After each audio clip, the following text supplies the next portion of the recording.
Good Friday morning. I'm Joe Fryer. And I'm Savannah Sellers. Right now on Morning News Now, sunken battleship, a massive blow to Russia in the war in Ukraine. This morning, Russia's flagship vessel now at the bottom of the Black Sea after an explosion and fire that Ukraine says came from a missile strike. It's going to have an impact on their capabilities, certainly in the near term. Whether it has an impact on their naval capabilities in the long term is just unclear. We have team coverage with more on the significance of Russia's loss and what it could mean in the battle over one key port city. Taking precautions, millions of Americans preparing for holiday celebrations this weekend as new COVID infections trend back up. The warning now from health officials ahead of all those family gatherings. Plus, no nasal swab needed. The FDA gives the okay to a new kind of test. We'll explain how it works. Fad or future? Cryptocurrency exploding in popularity, but can it be used in everyday life? We'll show you how one business is banking on the idea. And royal return. Prince Harry and Meghan back in the UK for the first time since their dramatic exit 2 years ago. More on the surprise visit, including their meeting with Queen Elizabeth and Prince Charles. And we're happy to have you with us on this Friday, this Good Friday morning. We begin, though, this morning with a major loss for Russia in the war in Ukraine. Yeah, Russia's primary warship in the Black Sea sank yesterday after Ukraine claims it hit the ship with a missile strike. Now, despite that claim, NBC News and U.S. officials have not yet confirmed what exactly happened. But President Biden's national security advisor is already calling this a game changer in the war. Certainly, the way that this unfolded, it's a big blow to Russia. This is their flagship, the Moscow, and they have now been forced to admit that it has been badly damaged. The sinking of this ship is a huge symbolic loss for Russia. Could be a major setback for the country's plans to take over the port city of Mariupol, which has been the scene of intense fighting in southern Ukraine. We're covering every angle of the developments in Ukraine this morning. We'll check in with Colonel Jack Jacobs in just a moment. But let's start with NBC News national correspondent Gabe Gutierrez. He's in Markle, Ukraine, west of Kyiv. Gabe, good to see you. So let's start with the sinking of that warship. Ukraine is saying they attacked it. Russia is saying something different. So what do we know about it right now? Joe, good morning. Well, as you said, this is not just a military defeat for Russia, but also a symbolic embarrassment for Russia and a huge boost for morale here in Ukraine. Now, as you said, right now we have conflicting reports about what exactly caused that fire. The Ukrainians saying it was a missile strike. The Russians acknowledging that there was a fire that broke out, but they won't say exactly why. But still, late yesterday, Russian officials did confirm that the ship had sank to the bottom of the Black Sea as it was being towed to port in stormy weather. Again, no confirmation right now on any injuries, but again, this has attracted much attention here in Ukraine. Even in Kyiv yesterday, there were people lining up to buy stamps with the ship's image, a huge sign of just how big of a boost of morale it has been here in Ukraine, Joe. I mean, we know for some time, Gabe, that Russia has had a major naval presence in the Black Sea. The city of Mariupol sits along the water. Russian forces have been trying to take that city for weeks. So what is the status of that operation? And what about those who are still stuck in the city? No food, no water. The situation has to be getting dire for them. Yeah, that's right, Joe. It has been dire for weeks, and it's been difficult to get images and information out of that besieged city. It would be crucial, of course, because it would, if Russia were to take Mariupol, it would mean that it would have a land bridge from Crimea in order to head further north into the Donbass region. So potentially very huge military significance. Now, in the last couple of days, Russia has said that more than 1,000 Ukrainian troops have surrendered in Mariupol, although that cannot be independently verified. But the situation there is increasingly dire. Local officials say more than 95% of the buildings have been destroyed in Mariupol, and the death toll is rising. Local officials, President Zelensky at one point said that it's likely tens of thousands of people might die there, although, of course, it's very tough to verify any of that information at this point, Joe. And, Gabe, in addition to what's happening in the south, we know Russian forces have been moving east away from where you are in Makariv. What are people seeing in areas where the Russians once occupied? Well, Joe, there have been many communities that we have visited in the last couple of days west of Kyiv, Bucha among them, Hostomel, Makariv. The Russian troops were stopped just north of this city. We visited that village as well.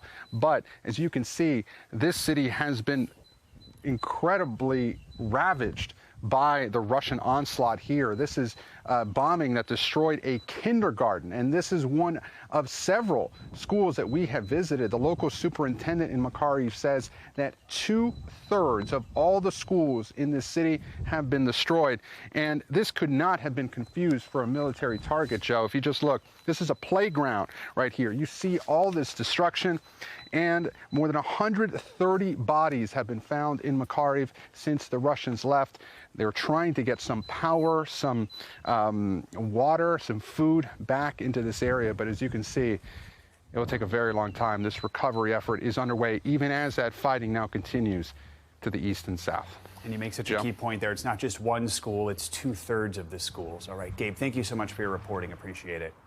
NBC News military analyst Colonel Jack Jacobs is with us now. Colonel, always great to have you with us. So let's start with the sinking of the Russian warship. I mean, just how important was this warship to the Russians? We know it's the flagship. And how much of a setback is this for them? Well, as Gabe said, it's a psychological victory for the Ukrainians and a morale booster for the Ukrainians.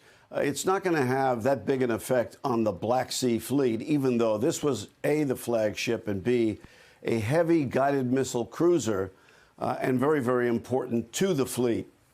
They have others, but the most significant part about all this is the weapon that the Ukrainians say that they used. It's a modified Russian cruise missile that the Ukrainians evidently modified to use against ships. It has a 300 kilometer range, which means that the Ukrainians, if they can acquire the target with Western intelligence, usually, they can, from the shore, hit Russian ships in the Black Sea almost anywhere. So that puts the entire Black Sea fleet, Russian Black Sea fleet, in danger, and is very, very important for the Russians' use of the waterways and in attacking the Black Sea coast of the Ukrainian Savannah. And if Ukraine did, in fact, sink this ship, Colonel, I mean, that seems like a major win for their military. And then earlier this week, the U.S. said it would provide $800 million more in weapons to the Ukrainians. Does all of this point to Ukraine's military strength growing now? And what do you think its chances are going forward against the Russians? What could this look like in the east of the country where we're expecting that onslaught? Well, it's always an uphill battle against a very large Russian force who has been pounding relentlessly all the Ukrainian cities. The Russians are trying desperately to take the cities on the Black Sea coast and in the Donbass region, and they will continue to use indirect fire artilleries, missiles of various types and varieties, including cruise missiles and rockets, in order to subjugate the Ukrainian people, particularly in the cities. So it's liable to be a long slog. The Russians, unfortunately, will persist because they have a single-minded purpose here. It is to devastate Ukraine such that they can take over the areas they want to take over. And as a result, now a lot of people are saying, who are looking at this closely, that this is liable to be a long and protracted battle with an increasing number of civilian casualties. And Colonel Jacobs, I want to ask you about something else relating to NATO. So, of course, we know that one of the issues that led to Russia's invasion was Ukraine's desire to join NATO. Then that's been this sort of negotiating point that they cannot, even though they want to. Now, Sweden and Finland are considering joining the alliance, historically neutral. Yesterday, though, a Russian security official threatened new nuclear deployments if those countries become part of NATO. How seriously should we take that? How concerned are you about that? Well, we should take it seriously. Don't forget that Putin's a dictator, and dictators do whatever they want to do in order to achieve their objectives. If you consider that what Russia's already done is indiscriminately kills Ukrainian civilians, indiscriminately bomb cities with no military objective necessarily except to devastate the cities and then walk in and take them over. If you consider that, the conclusion you come to is that if the Russians are pushed against the wall and they're not going to make any more progress, that they will do nearly anything, including using nuclear weapons. But as Lenin himself says, that if you get incremental change, if you get enough of it, eventually there's substantive change. And the use of nuclear weapons, even small-yield tactical nuclear weapons, changes the picture entirely and makes it impossible for the West to continue to react in the piecemeal fashion that it has. It doesn't mean that we're necessarily going to launch nuclear weapons against Russia or even physically get involved with conventional weapons. But we do have other capabilities, particularly economic and cyber capabilities, which the Russians are afraid of. It is unlikely, but not impossible, that they use nuclear weapons. But mark this, we have been paying close attention to their use of chemical weapons. They've done it before, and they're liable to do it again, Savannah. All right, Colonel Jack Jacobs, thanks so much, as always. You're welcome. Millions are expected to celebrate Easter and Passover this holiday weekend, but those family gatherings could be impacted by the rising number of COVID cases fueled by the Omicron subvariant. Leaders in northeastern states are urging travelers to take as many COVID precautions as possible, including getting tested before leaving home. NBC News correspondent Antonia Hilton joins us now from Penn Station in New York with more on this. Antonia, good to see you. What are you hearing from passengers getting away for the weekend? Are people nervous at all about traveling while this Omicron subvariant is spreading? Good morning, Joe. Look, New Yorkers here this morning are very much aware that this Omicron subvariant is spreading, that it's driving the rise in cases here. But there are also very clear reminders when you step into Penn Station that the federal mask mandate on public transit is still in place. There are announcements going out over the PA system reminding people that they still need to stay masked up. And for the most part, New Yorkers are really complying. In fact, you can tell that some folks are even nervous about it. They are taking extra precautions. They are, in some cases, wearing, really high quality masks like N95s. And then, of course, on the other side of the spectrum, there are some folks who are, a bit more lax about things and, feel like they want some of their lives, their travel, their holiday weekend celebrations to go back to normal. But the message from officials here, and certainly from folks here working at the station today, is keep these precautions in place. Please be careful and keep other people's health in mind as we move toward the holidays. Joe? So New York is seeing that serious rise in cases linked to the subvariant. We know Governor Kathy Hochul says, quote, those who are traveling should get tested before they leave home, and those who test positive should stay home and discuss possible treatment options with their doctor. Are there concerns this weekend's going to lead to even more cases, more of a wave? And is there anything officials can do to prepare for that? Joe, there are definitely concerns, and it's not just limited to officials here in New York City. Actually, much of the region around New York State, there are concerns. For example, in Boston right now, not only are they looking at Passover and Easter celebrations and people likely gathering together, going to events and being indoors, but they also have the Boston Marathon coming up on Monday, and they expect travelers from all over the world to come and be celebrating and in tightly packed situations together. And so, the mayor, Wu, there, she has said that people need to take extra precautions, make sure they get tests. If you're even a little bit sick, to please stay home. But mandates are not as much in place at this point, which means that much of this is, about personal responsibility, about people keeping other people's health in mind. Although, on the flip side, you then have the city of Philadelphia bringing their mask mandate back in place. So it's a reminder that this is spreading, but depending on where you're traveling this weekend or over the next several days, the health precautions, the steps that are being put in place look very different, Joe. And Antonia, quickly, we know Connecticut's reporting a small uptick in breakthrough cases, something we're seeing more of with Omicron. What do we know about that? That's right. And Connecticut's test positivity rate is over 6%, which for many public health officials is well over the threshold that concerns them. But Connecticut does not have masking mandates in place at the local level. And, even their top public health official has essentially said in the last couple days that she doesn't believe there's much political will left for these types of mandates, no matter how much cases rise potentially over the coming days and weeks. And, what she essentially said was that having mandates in place means that you need to do enforcement actions, and the will to do that just really isn't there. Joe. All right, Antonia Hilton, now a Peabody Award nominee, joining us from Penn Station. Antonia, good to see you. Thanks so much. Thank you, Joe.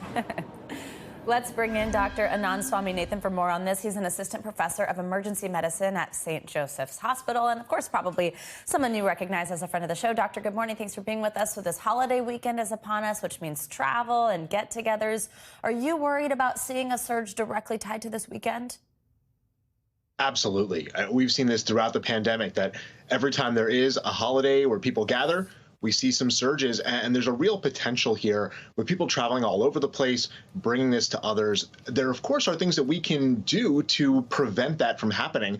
Testing before gathering is going to be really important. If you're gathering indoors, everyone should have a test before they gather. Ideally, everyone will be vaccinated and boosted who's eligible to do so.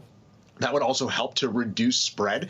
And that's really what we have to be looking here, is that this could lead to a massive uptick in cases as people are gathering indoors. You can see those super spreader type events. So 1 or 2 people traveling from an area where rates are higher could bring this to another area and really cause some big problems. So we should be testing before we gather. We should be vaccinated. If you can, do your gathering outside. The weather is getting better in a lot of places. That's obviously the safest thing to do.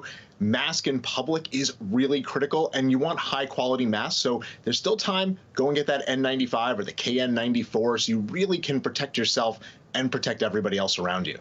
And an important thing after all of this is test yourself, especially if you're feeling any type of symptoms. And we have some news here. The FDA authorized its first COVID breath test for emergency use. What do we know about this test? How does it work? Will it replace the PCR? How quickly do you get your results? Tell us about this.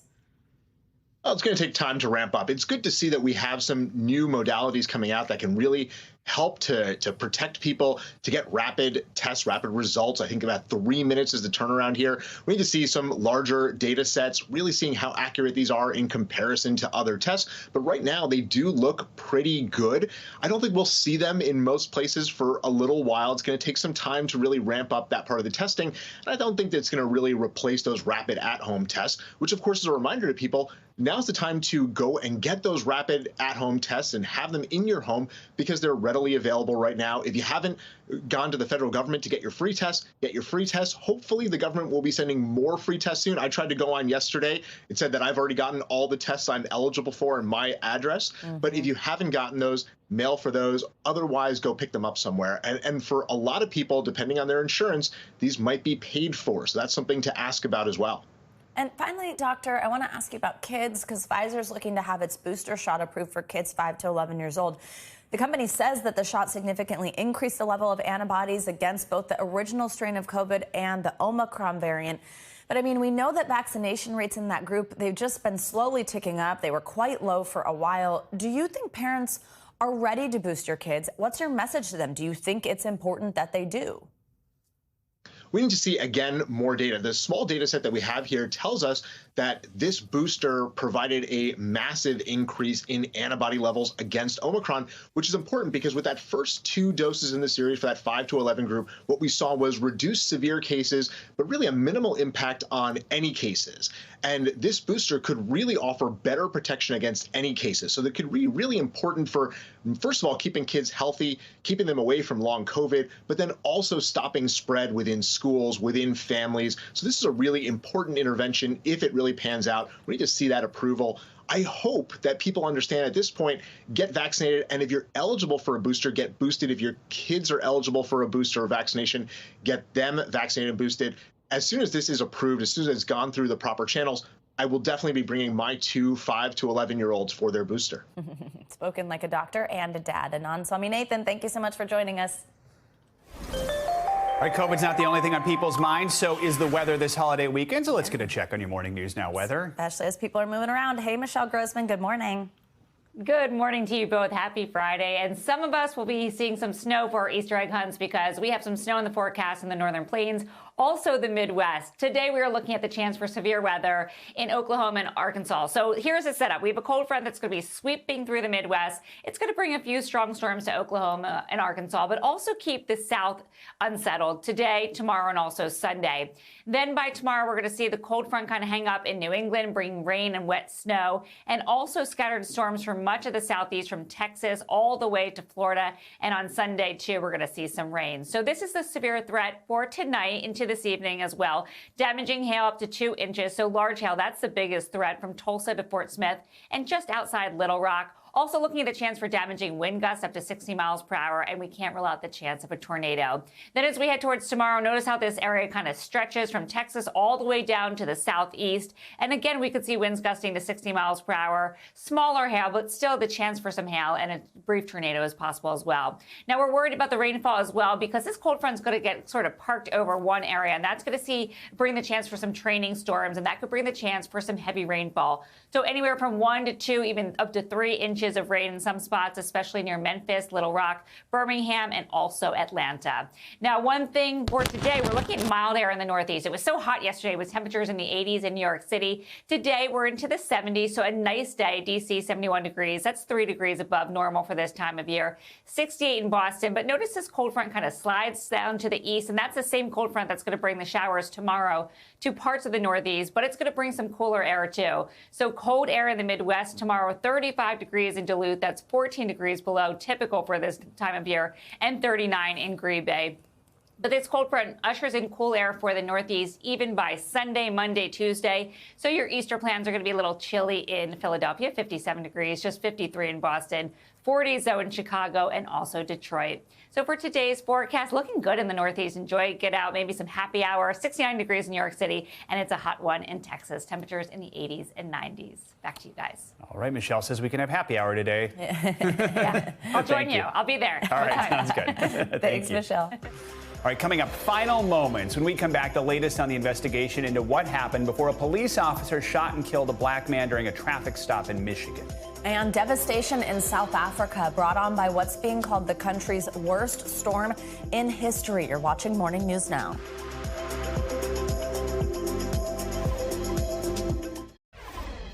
We're learning new information this morning about what happened in the final moments that led to a white Michigan police officer shooting and killing an unarmed black man. The incident happened last week during a traffic stop in Grand Rapids. NBC national correspondent Miguel Almaguer has the latest and a warning. The video you're about to see is disturbing. Stay in the car! The final moments of Patrick Leoa's life were captured on camera when a traffic stop quickly escalated into a Grand Rapids police officer struggling to pin him to the ground face first before shooting the 26-year-old in the back of the head. The killing of the unarmed black motorist by a white police officer leaves Leoa's family making this plea. It was last week when the 26-year-old was pulled over because his license plate didn't match his car. Do you have a license? Leoa, a native of the Congo, appeared confused. Do you speak English? Yes. After a brief exchange, the officer grabs Leoa, who runs. After the pair wrestle on a lawn, Leoa later appears to grasp for the officer's taser, which was fired twice but didn't hit anyone. Let go of the taser! Because of the pressure applied to the body camera, police say the video suddenly stops, but other cameras capture the fatal shot to the head. The thing that just jumps out at you is how unnecessary this execution was of this excessive use of force. The unidentified officer placed on leave while the shooting is under review. The test is going to be whether, in the view of a reasonable police officer, whether that deadly force was needed to prevent death or great bodily harm to that officer. In a city where African Americans have struggled to trust the police, Grand Rapids is bracing for more protest, a shooting the police chief calls a tragedy, while Leoa's family calls it an execution. Miguel Almaguer, NBC News. Alleged subway gunman Frank James remains in jail this morning after a federal judge denied him bail. Now we're learning more about how some New Yorkers helped police track him down. NBC News correspondent Jesse Kirsch joins us live from Brooklyn. Jesse, you spoke with one of those witnesses. What did they tell you? Good morning, Joe. Jack Griffin, that witness, tells me he saw Frank James Wednesday morning, tweeted photos, and then called police. Among the thousands seeing those images, the NYPD, that team's quick thinking, helping to end a citywide dragnet. Here we go.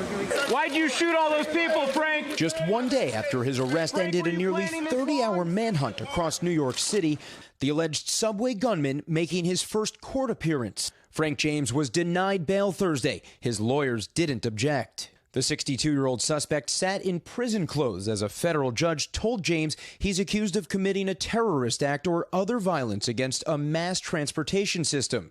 Asked if he understood the charge, James replied yes. The assistant U.S. attorney saying James was a flight risk and still presented a serious risk of danger to the community.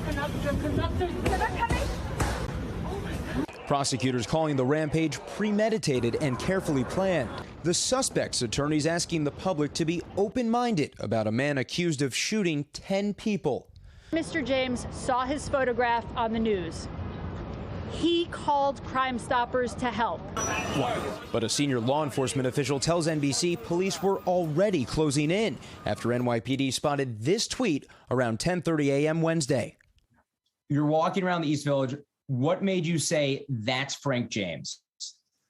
I mean, there was just so much movement around me everywhere. There was cars, there was people, there was so much movement. And then there was one still guy just sitting on a bench, resting, not drinking, not eating, not on his phone, not reading anything.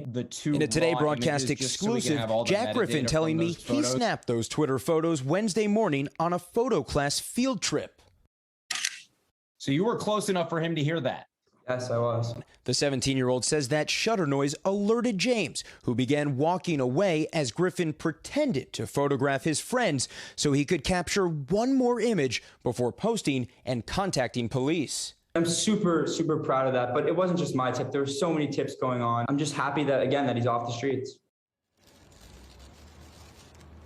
James's attorneys requested that he receive a psychiatric evaluation and also revealed in court that he suffers from leg cramps. He has not yet entered a plea, but if convicted, James faces up to life in prison. Meanwhile, the chief of the New York City subway system says from Tuesday, the day of the attack, to Wednesday, there was a slight uptick in the ridership levels on the city subway system, but there are certainly still New Yorkers who are hesitant to get on those trains. Joe? Just amazing how he was in such plain sight there. All right, Jesse Kirsch, thanks so much. Appreciate it. Now, more than 150 people were injured this morning in violent clashes in Jerusalem between Palestinians and Israeli police. It happened at the Al-Aqsa Mosque before dawn this morning as thousands of Palestinians were gathered for prayers during the holy month of Ramadan. The Muslim holy month also coincides this year with Passover as well as Easter week. Security has been heightened as thousands of faithful are expected to visit the region this weekend. In addition, there's been a wave of violent attacks on Israelis in recent weeks. The search for survivors is underway in the wake of those devastating floods in and around South Africa. The death toll is now more than 300. Rising water levels have caused homes to collapse and roads to wash away. Government officials are calling this one of the worst weather storms in the history of their country. NBC News correspondent Zincle Esamoah has the latest. Devastating flooding, leaving roads collapsed and women and children seeking shelter in South Africa after days of torrential rain. Now, more than 340 people are dead, according to area officials. I will survive. But unfortunately, my child.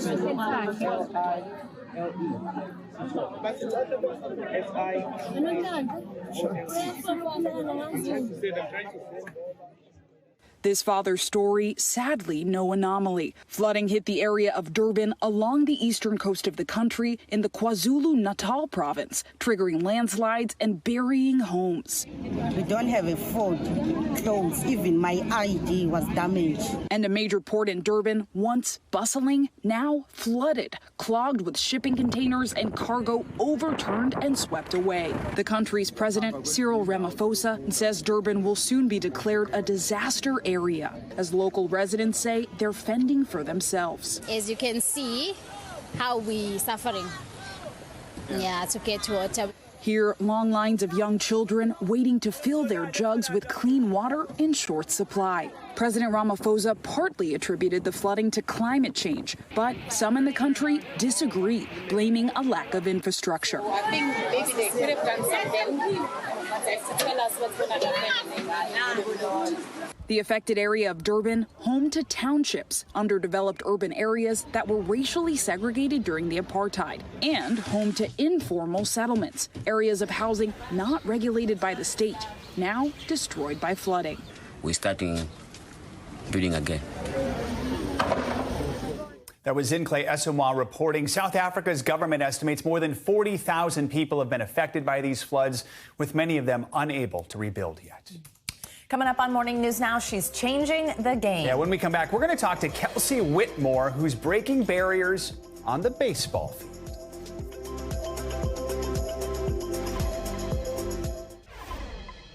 We're back with a history-making moment in the world of baseball. For the first time ever, a woman has signed a contract to play in a league that is partners with Major League Baseball. Yeah, that woman's Kelsey Whitmore, and she became an official member of the Staten Island Ferry Hawks last week after years of playing for USA Baseball and Cal State Fullerton University. And we're so happy to have Kelsey with us right now. Kelsey, good morning. First, congratulations on this achievement. It's just so cool. Tell us about the journey to this point. What's it been like, and how are you feeling now that you've signed this contract? Yeah, thank you for having me on. I mean, I'm just excited to be here, and I'm excited to get this opportunity and be able to just compete and you know, everything that comes with it, to be able to learn, gain knowledge, just develop throughout my season here with the Ferry Hawks. Sounds like you got a party going on there, or maybe that's an animal. I'm not sure which one. So we know I'm at the MLB play ball right now for because it's Jackie Robinson Day, so I'm here just I'm trying to find some cover to talk, so yeah. Love to see it. That is so great. So, I mean, we know you signed with the Ferry Hawks as both a pitcher and a position player, because one thing is not enough. So is that the plan? Do you want to continue doing both, or at some point do you think you're maybe going to focus on one? Yeah, no, I definitely want to continue getting better as both a pitcher and position player, and just being able to compete any way I can. Whether it's on the mound or whether it's in the box, and you know, being as versatile as I can on the field is definitely my goal. Kelsey, what would you tell little girls out there watching who want to play professionally like you in a sport like baseball that really doesn't have a female presence? What do you want them to know?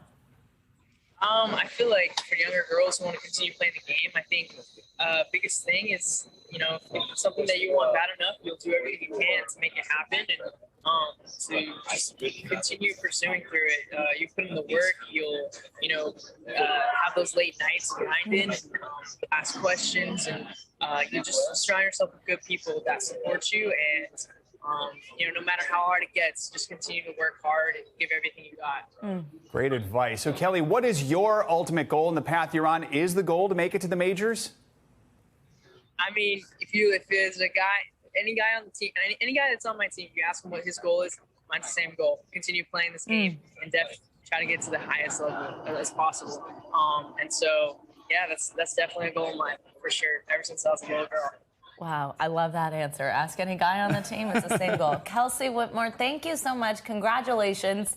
And just what incredible representation for little girls everywhere. Thank you for your time this morning. Enjoy Jackie Robinson Day. Yeah, thank you. Appreciate it. All right, we wish you all the best. Coming up, more than a century under the sea. Today marks 110 years since the sinking of the Titanic. Now scientists are racing to preserve the wreckage. Yeah, more on their efforts, plus the interactive exhibit bringing the story of the Titanic back to the surface. You're watching Morning News Now.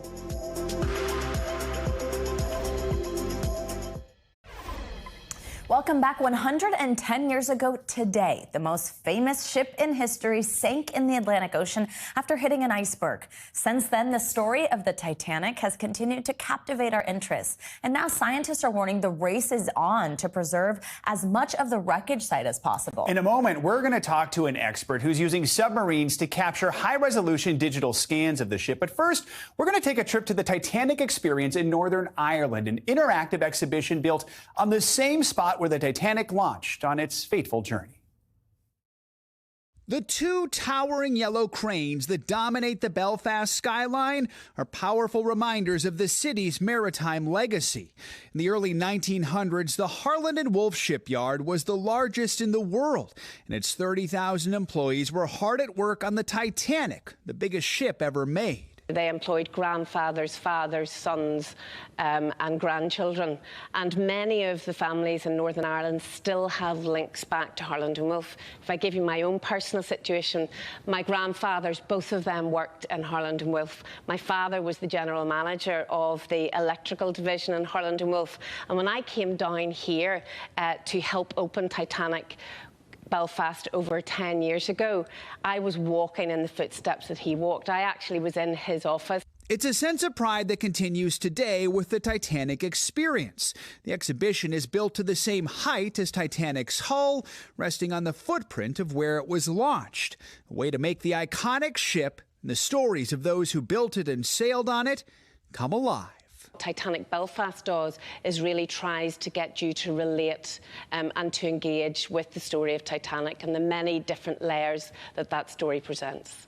And sitting next door, Titanic's sister ship, the Nomadic. So she was the tender that went out to Titanic, and we call her the Mini-Me because she is an exact replica of Titanic, obviously much smaller. SS Nomadic was built at exactly the same time as Titanic, so you can go on board and experience what it might have been like on board Titanic. They hope it's an experience that shows how the ship's legacy lives on. The stories of Titanic are about the pursuit of dreams. Titanic was about ambition.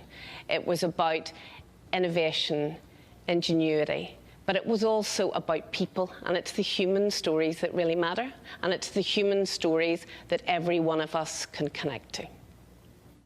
Joining us now is Stockton Rush, who's the president of OceanGate, a research company that's capturing and digitally preserving as much of this wreckage as possible. Thank you so much for being with us. This is just fascinating. So, I mean, it sounds like what you're doing is really this race against time. And I know part of it has to do with some bacteria that's sort of eating away at the ship, which I guess makes sense after so much time. But tell us how you're doing your work and how much time do you think it will take until the ship does sort of disintegrate? Well, yes, thank you for having me on. We're going out. We went out last summer, and we're going back out this year and hopefully for every year to come. To answer that question, how long will the ship be recognizable as a shipwreck? It will exist as an artificial reef for centuries. That's one of the things we'll be doing this year is looking at the biology on board. But really coming back every year and seeing the rate of decay will give us a better estimate of if this bow will collapse on itself in 20 years, 30 years, or what that will be. And then we go out on this ship behind me for these 8-day missions to be able to do that. Wow. I know when you come back up, there we go. There's that ship behind you. Look at that. And now, since the ship is actually a grave site, of course, we remember what happened. International law, I know, prohibits you from removing artifacts. So what are you doing to preserve the ship while you still have time? How does this work if you can't take anything out? What do we do to protect it down there?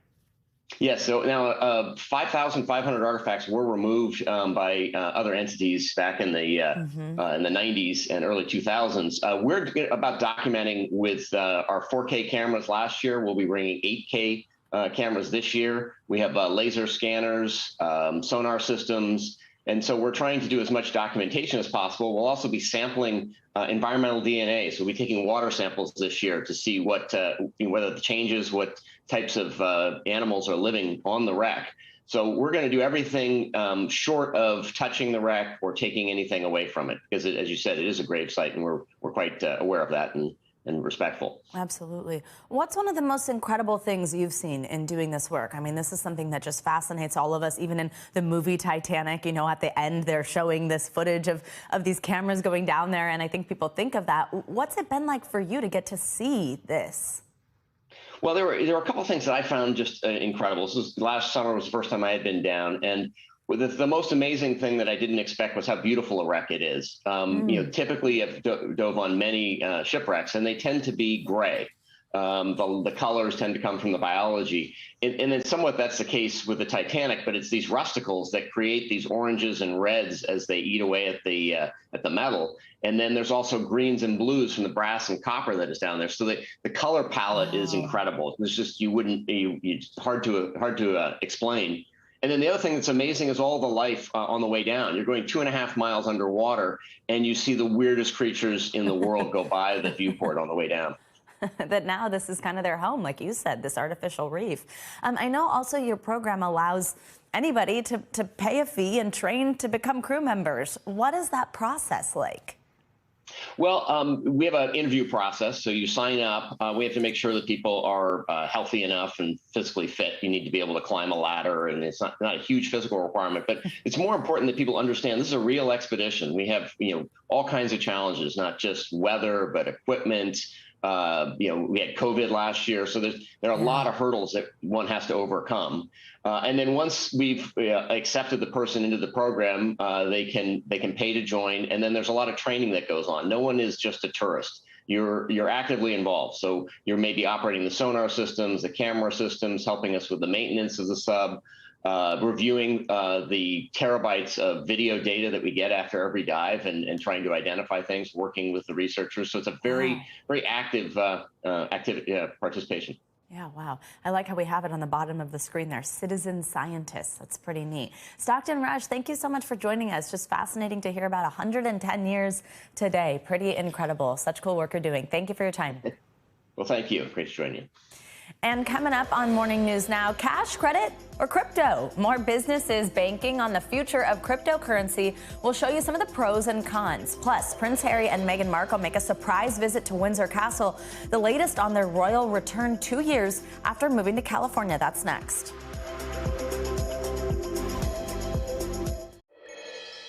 Welcome back with our Crypto Universe series we've been doing all week. And as the popularity of cryptocurrencies rise, the Justice Department and the FBI are expanding their efforts to deal with crimes in this space. NBC News Justice correspondent Pete Williams took a closer look at one crypto scam that's costing Americans millions of dollars. Take a look.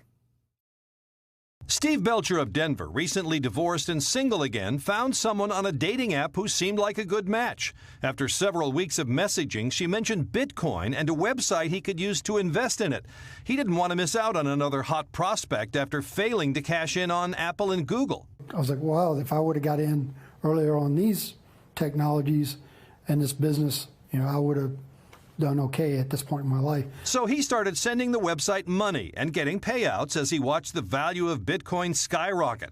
He poured more and more in, and the website showed his bundle ballooning as high as $8 million. But when he decided to take more of his money out, he discovered he could not. That's when the red flags went off, and my heart sank, and I knew something was not right with this. It turned out to be an elaborate scam, from the person on the dating app to the phony investment website. His total loss, an astonishing $1.8 million, his life savings. The man in charge of a new FBI unit dedicated to cryptocurrency crime says it's a bold twist on romance scams. It's a prospector's dream. I want to be part of the ability to earn that much money and take care of my family and take care of those I love through an investment that just explodes. The FBI says it received more than 4,300 complaints last year about cryptocurrency romance scams, with total losses of more than $429 million.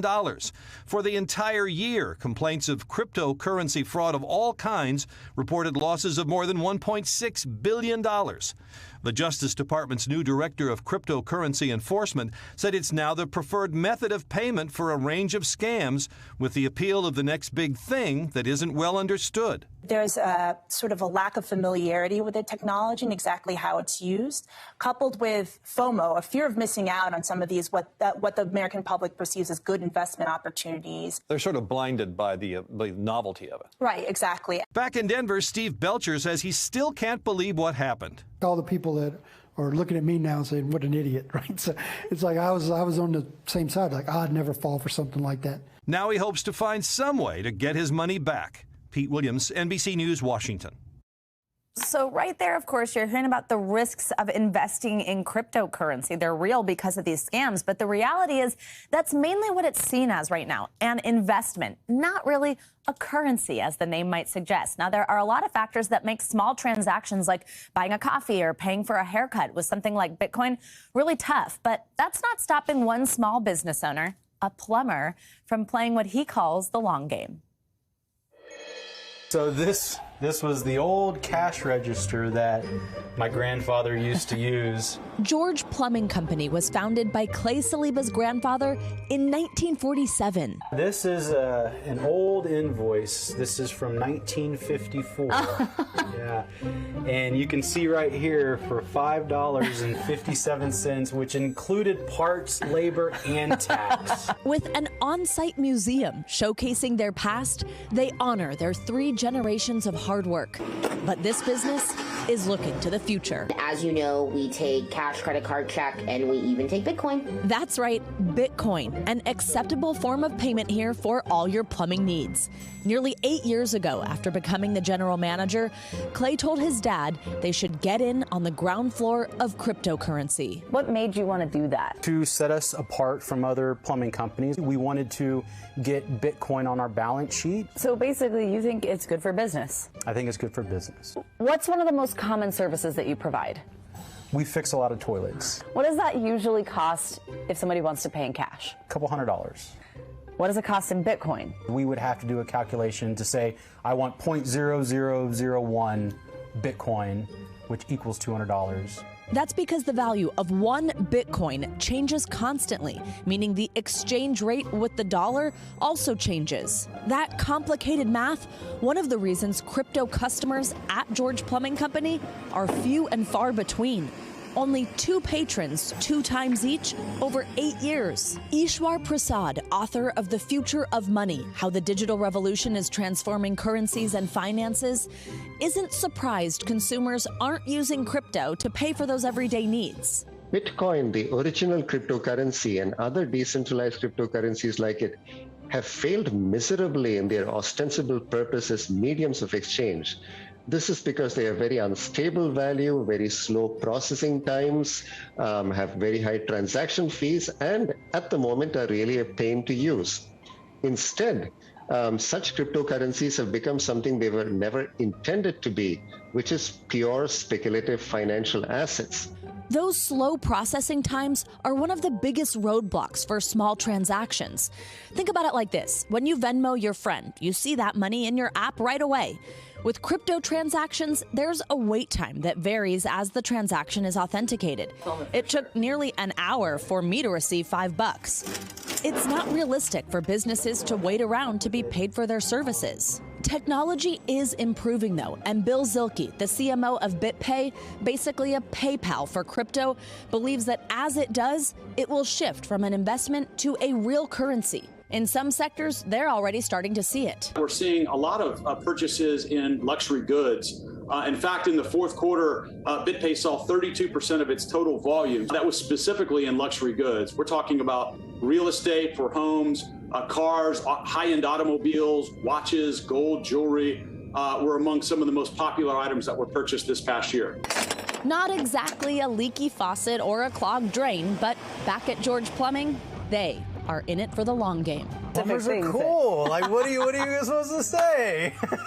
We do other stuff than just fix toilets. This is not just something cool. This is like way ahead of the curve cool. You know? It is.